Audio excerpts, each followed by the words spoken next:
जय शनिदेव। दोस्तों, जैसा कि मेरा वादा था, मैं एस्ट्रो वास्तु की आपको सारी की सारी फ्री क्लासेस दूंगा और उसी वादे को मैं निभा रहा हूँ। एस्ट्रो वास्तु मतलब लाल किताब वास्तु। जब भी हम मकान को या मकान के वास्तु को ज्योतिष के साथ जोड़कर देखते हैं तो उसको हम एस्ट्रो वास्तु कहते हैं। देखिए दोस्तों, वास्तु का हमारे जीवन में बहुत महत्व है, इसमें कोई शक नहीं। मगर कुछ सवाल हैं जिनका जवाब वास्तु के पास भी नहीं है, तो हमें वास्तु को ग्रहों के साथ जोड़कर देखना ही होगा। जैसे एक अगर बिल्डिंग है, उसमें काफ़ी सारे फ्लैट बने हुए हैं, कई बार तो 100 200 फ्लैट बना होता है। हर एक फ्लैट का नक्शा एक जैसा अंदर से बना हुआ, मगर ऐसा क्यों होता है कि उसी फ्लैट में एक आदमी रहकर गया और उसने एक फैक्ट्री से 4 फैक्ट्री बना ली, और दूसरा आदमी उसी फ्लैट में जब रहने आया तो उसके पहले भी जो 2-3 फैक्ट्रीज थी वो भी नहीं रही, घाटा काफ़ी बढ़ गया। एक आदमी आया, उसने वहाँ पे 2 या 3 बच्चे उसके वहाँ पे हो गए, और एक आदमी ज्योतिषियों के पास घूम रहा है, बच्चे ही नहीं हैं, संतान ही नहीं है। फिर किसी का तो आते ही बहुत ज़्यादा अच्छा होने लग गया, किसी के आते ही एक्सीडेंट होने लग गए। जब हर जगह पे, हर एक फ्लैट में एसी एक ही जगह पे लगा हुआ है, विंडो एक ही जगह पे है, अलमीरा एक ही जगह पे है, स्टोर एक ही जगह पे है, वार्डरोब एक ही जगह पे है, सभी फ्लैट्स का, तो सभी को अलग अलग फल क्यों मिल रहे हैं? इसका मतलब है कि हमारी जो मकान है हमारा, उसको हमें ग्रहों के साथ जोड़ना ही पड़ेगा। हमारी जो वास्तु है उसको ग्रहों के साथ कोरिलेट करना ही पड़ेगा।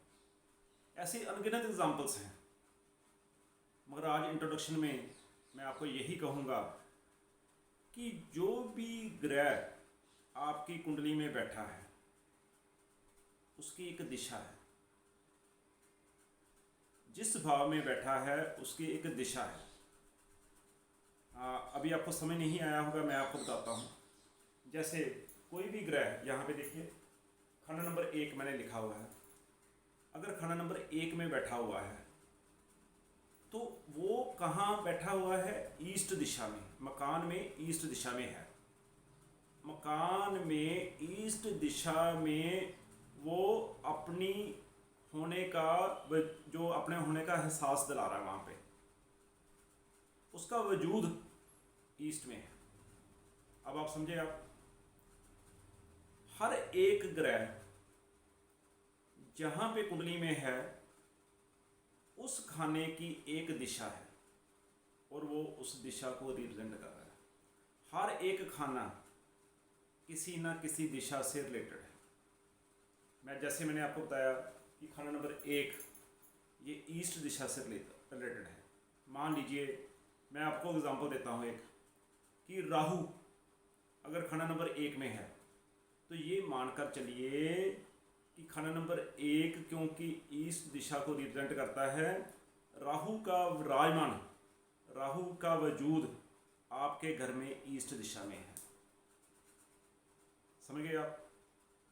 अब इसी को मैं और तरीके से समझाता हूं। आपने अपने घर में ईस्ट में कोई भी चीज रखी हुई है तो वो आपको कहाँ का फल दे रही है? खाना नंबर 1 का। अब आप समझ गए? जैसे आपने मान लीजिए टॉयलेट ईस्ट में बनाया हुआ है, तो टॉयलेट किस चीज़ का सूचक है? राहु का। तो ये मान के चलिए कि आपका जो राहु है वो हाउस नंबर 1 को रिप्रेजेंट कर रहा है, हाउस नंबर 1 में प्रभाव दे रहा है।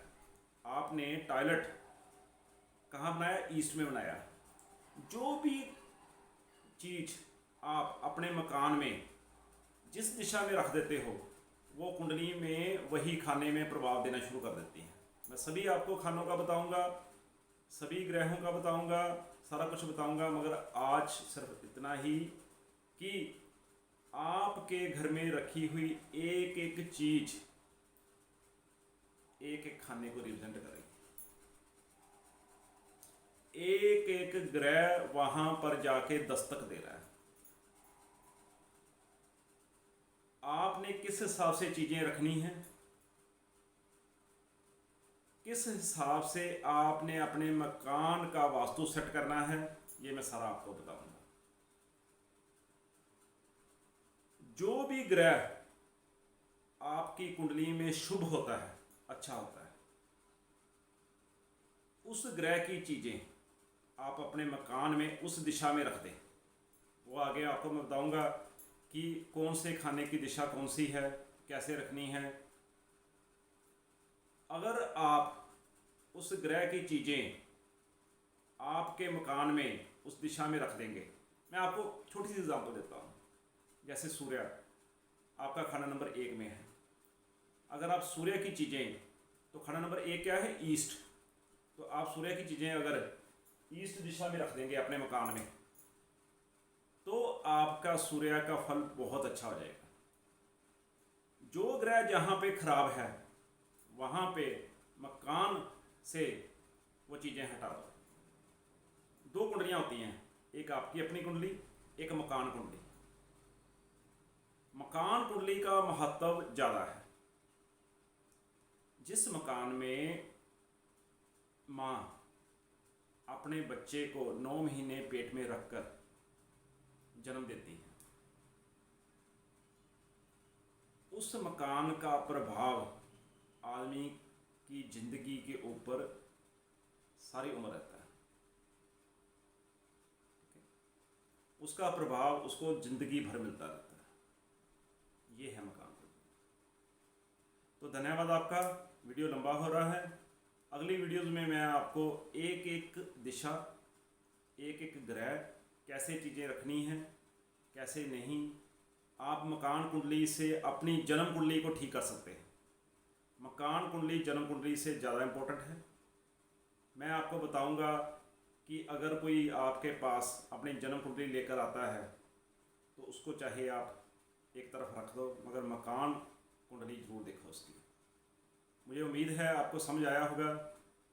आप अपने कमेंट सेक्शन में ज़रूर लिखें कि कहाँ कहाँ इस वीडियो में कमियाँ रही हैं, ताकि मैं अगले वीडियोज़ में ठीक कर सकूँ। धन्यवाद। जय शनिदेव।